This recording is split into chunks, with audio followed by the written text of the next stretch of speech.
Welcome to Big Little Stories. I'm Ivy Charmatz. Many years ago, I produced a nightly live talk show called Jersey's Talking with Lee Leonard. We used to have a lot of fun on that show, but some of the most fun we had was when Stormin Norman Seldin would come on the show. He'd bring his band, and between the music he played and the stories he told, it was clear, very clear, why he is a legend and highly regarded as one of the originators of the Jersey Shore rock and roll sound. I am so honored he's here with me today. Thank you for being here, Norman. We were just talking, I think I've known you for like 23, 24 years at this point. It's a long time. A long, A a, long time. a long time for sure. So I want to start with something because I think that I love that you're honored in this way. So outside of Convention Hall on the Asbury Park Boardwalk, there's a plaque that acknowledges the originators of the sound of Asbury Park. That really like very iconic Jersey Shore sound. And you're one of the originators of that sound. You're named on that plaque. How do you describe what that sound is? The sound of Asbury Park is a mixture of everything from rhythm and blues, country western, rockabilly, uh, blues. It's every kind of. It's a mixture. Yeah. It's a sound that's hard to describe because everybody has a different version of Mm. the sound of Asbury Park. It's only a 2 mile area if you really stretch. Um, I think I was the first person at 14 to put horns on my recording sessions before anybody. Yeah. Yeah. Uh, uh, it's just something I did. Not many kids did that when they were 14 years old. So um, uh, everything's different. Everybody has their own version of the sound of Asbury Park. Yeah. Well, so you talk about being a kid, and I want to talk about you as a kid and how you got started because you started playing the piano when you were just 3, correct? Correct. And you, I'm going to read this because so by the time you were 13, you were the youngest member in the history of the American Federation of Musicians. Yeah, younger than Neil Sedaka, younger than any of the pianists. It had to be approved by the Chicago Union at the time. And your parents were musicians, right? Your dad was a bassist, was a My symphonic dad was with the bassist. National Symphony Orchestra. He had Philharmonic. My mother was a Juilliard voice student whose father would not pay for her $150 tuition because he believed down south that all women should have children and cook for their husbands. Mm. But she followed her own talents and ended up in all the operas and operettas and that on her own. So did music? I mean, it was in your blood, but did it come easy to you? Um, I think at first it was a punishment because I used to dance and I used to the old '78 records. I used to dance on the kitchen floors that were tile to Woody Woodpecker, and the records would fall and break on the floor. And I thought it was hysterical until my parents came home from Yeah. work and found out that they were all his Caruso collectibles from 1978s from the 20s and 30s. I had broken every one of them. So they figured I was out of order, and Yeah. I got trashed. And about 3 days later, there was a Steinway piano sitting in the front room, and you're starting piano lessons. That's it. And that started a very long relationship with for you with Steinway, and I know we're gonna talk about that. But um, who were your influences? Who did you like to listen to? When I was young, Yeah. or what? Yeah. When I was young, of course, there was always Horowitz, but there was a young pianist who had just signed with Columbia. His name was Dino Lapati. Mm. He died at the age of 31. By the time I was 4 or 5 years old, he was gone already. Oh But wow. he played the most beautiful. If you look him up, he made dozens and dozens of albums, and played the most gorgeous Chopin in the world. And they still have the Dino Lapati School in Europe to study. Uh, he was my piano idol, and of course, a little bit after that, of course, I watched Liberace with my milk and cookies with my mother, and that's all I had for starters because any kind of other music was not allowed in my house, Mm. Mm. and Um, I was raised. It was a strange childhood. well, but something must have been going right because you were just a young teenager when you started your first band, right? The Naturals. Was that the band? Well, first called the Nap, and that's when they had the little shows at the deal country club, and everybody used to dress in nice jackets and pants, and Yeah. we'd come in, and 10 or 12 different groups would play. But I played my own eighth grade graduation dance too. Uh, Oh, really? yeah, with my Wow. band. Mm-hmm. Uh, it was quite unique, to say the least. Um, so I did a lot of things other people didn't do, and then uh, when I was of course, it was Hebrew school every day from the age of 5 till when I was 13, Orthodox, and they dropped me off in Long Branch. I'd take the bus back to Red Bank. I'd have to sweep the jewelry store, go right home and start practicing 3 to 6, anywhere from 3 to 8 hours a day, seven Wow. days a week. Did you like it? I mean, it's a lot of practicing. Did you like it? I had a abusive childhood because Mm. of something, and it was my savior. Mm. It was where I felt protected, uh, being around the piano. So it made me intensely practice, sometimes 8 hours a day, 3 hours from 6 in the morning till I went to school, and then after Hebrew school, another 3 hours. Wow. Sometimes on a Sunday, all day, never stopped, Wow. and realized at the age of 3 that I was cursed with a photographic memory. So I remember every wrong note that I played, even Mm. to today. When I hear a young student play it, I said, "Oh my gosh, here it comes." And I wait for the wrong note, and then when it doesn't happen, it just moves on. So, but not long after that, though, you not only were you playing, you were managing and promoting and recording other artists too, right? I read somewhere you were so young when you were doing that your mom had to drive you to the gigs that you were promoting because you didn't have a driver's, you weren't driving yet. I was 14. I finished high school with a private tutor, went through Manhattan School of Music, and then at 14, I started recording in New York at Brewer Recording, the Ed Sullivan Theater Building. Everything from a cappella to all local groups, managing them, dressing them, and my mother was writing the checks. And I started running teenage dances, drawing 500 to 1,000 people a week. I know also you have a story about playing and you were the person that kind of introduced Clarence Clemens to the scene. And is it true it all started because someone got a flat tire? He got a flat tire right in front of the John Barleycorn, came in looking for a phone booth. They had those such things then. And he said, "Oh, and I'm standing there with an afro that's as big as Billy Preston's." And he walks into their phone booth. I said, "Yeah." And he looks, "Oh, there's a band." And I said, "Yeah." He said, "You let people sit in." And Clarence was huge. Yeah. I said, "Yeah, what do you play?" He said, "Sax." I said, "Sure, you can sit in." And I said, "What would you like? Would you like King Curtis? Would you like Junior Walker, the All Stars?" He goes, "You're all white. You play that stuff?" I said, "That's all we play. Wow. Old oldies and blues."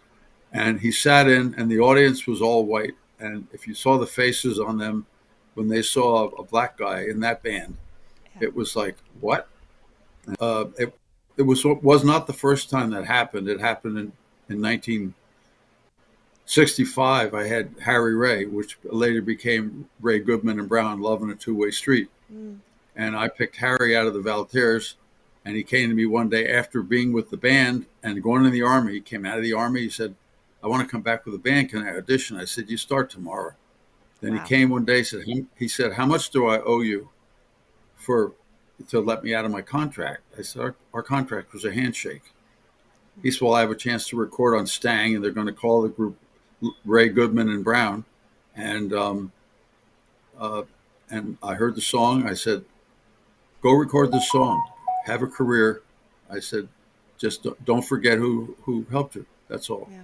And I even called Motown. I said, "I got a kid that's 16." I said, "His name is Harry Ray." I said, "You should sign him." He said, "No, we've got Stevie Wonder and Marvin Gaye. We don't need anybody else."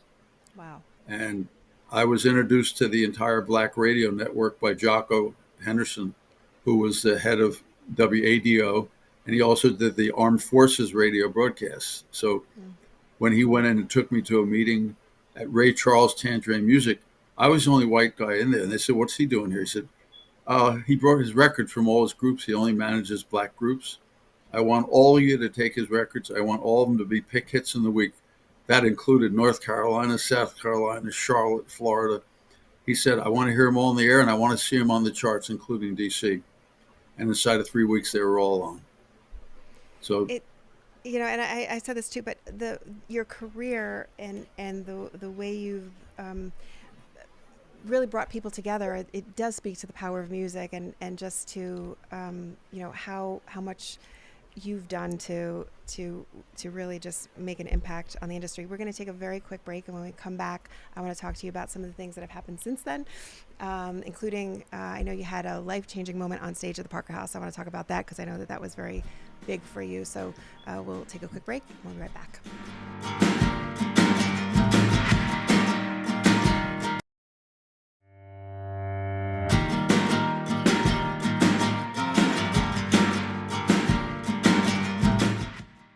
All right, welcome back to Big Little Stories. We're talking to Stormin Norman Seldin. Norman, I know I think when I met you all those years ago, it was soon after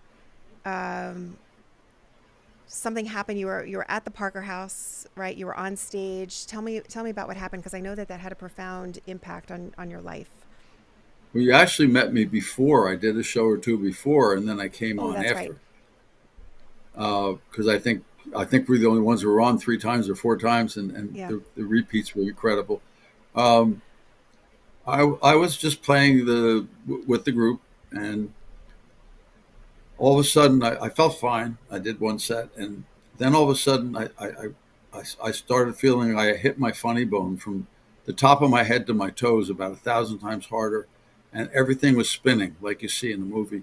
Yeah. And I asked one of the doormen, I said, "Get me outside. It's hot in here." And I was right underneath the air conditioner. It was freezing, and I blacked out. I was out. I didn't know how long, but I woke up on the back deck with all the paramedics, and I was. They said I turned gray. Then I turned. They said, um, I looked at my watch. I said, "Oh my God, my wife is going to kill me." I always call her on a break.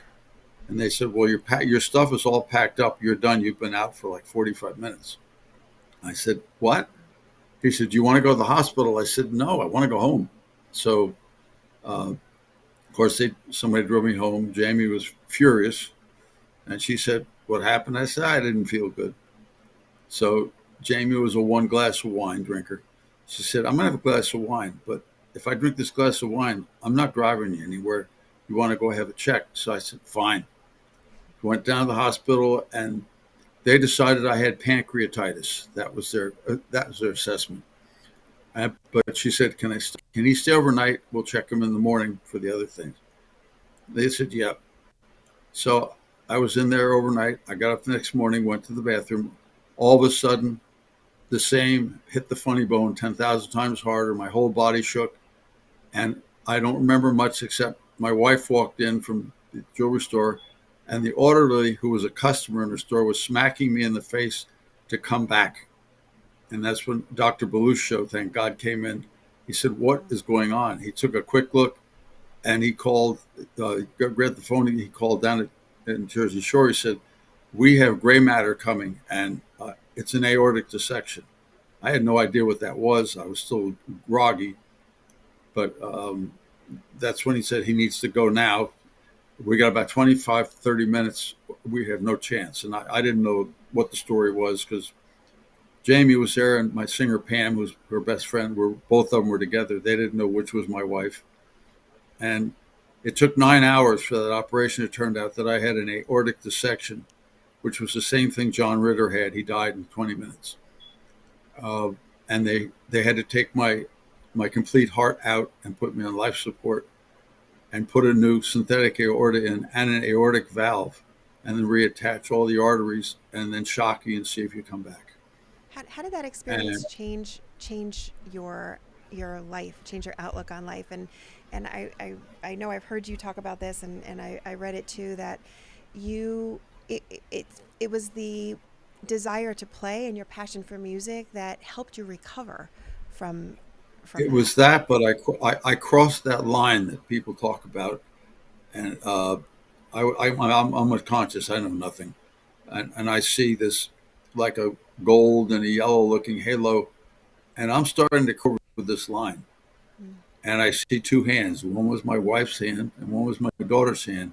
And they were pulling at me to come back to the other side.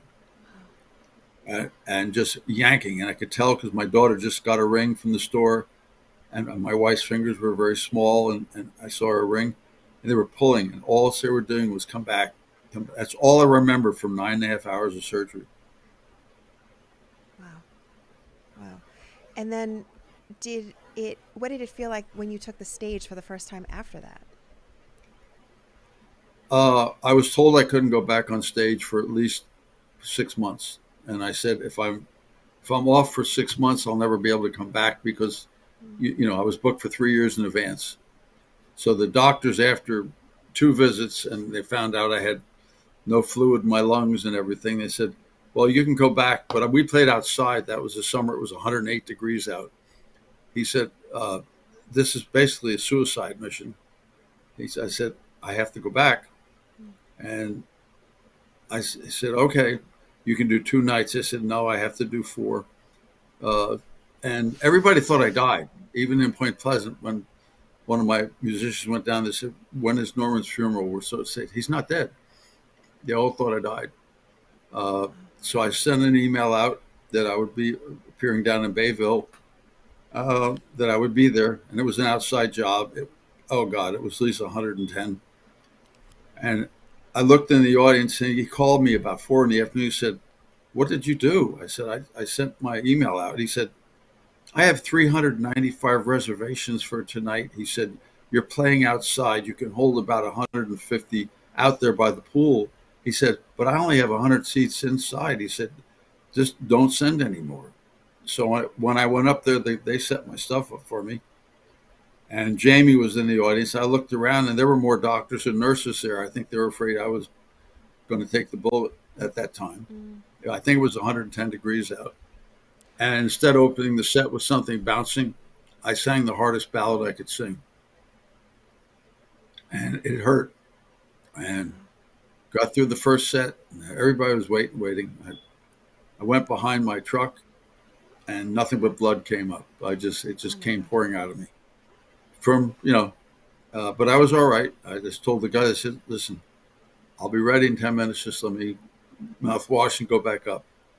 Finished the night out, and never stopped after that. Wow. Just kept going.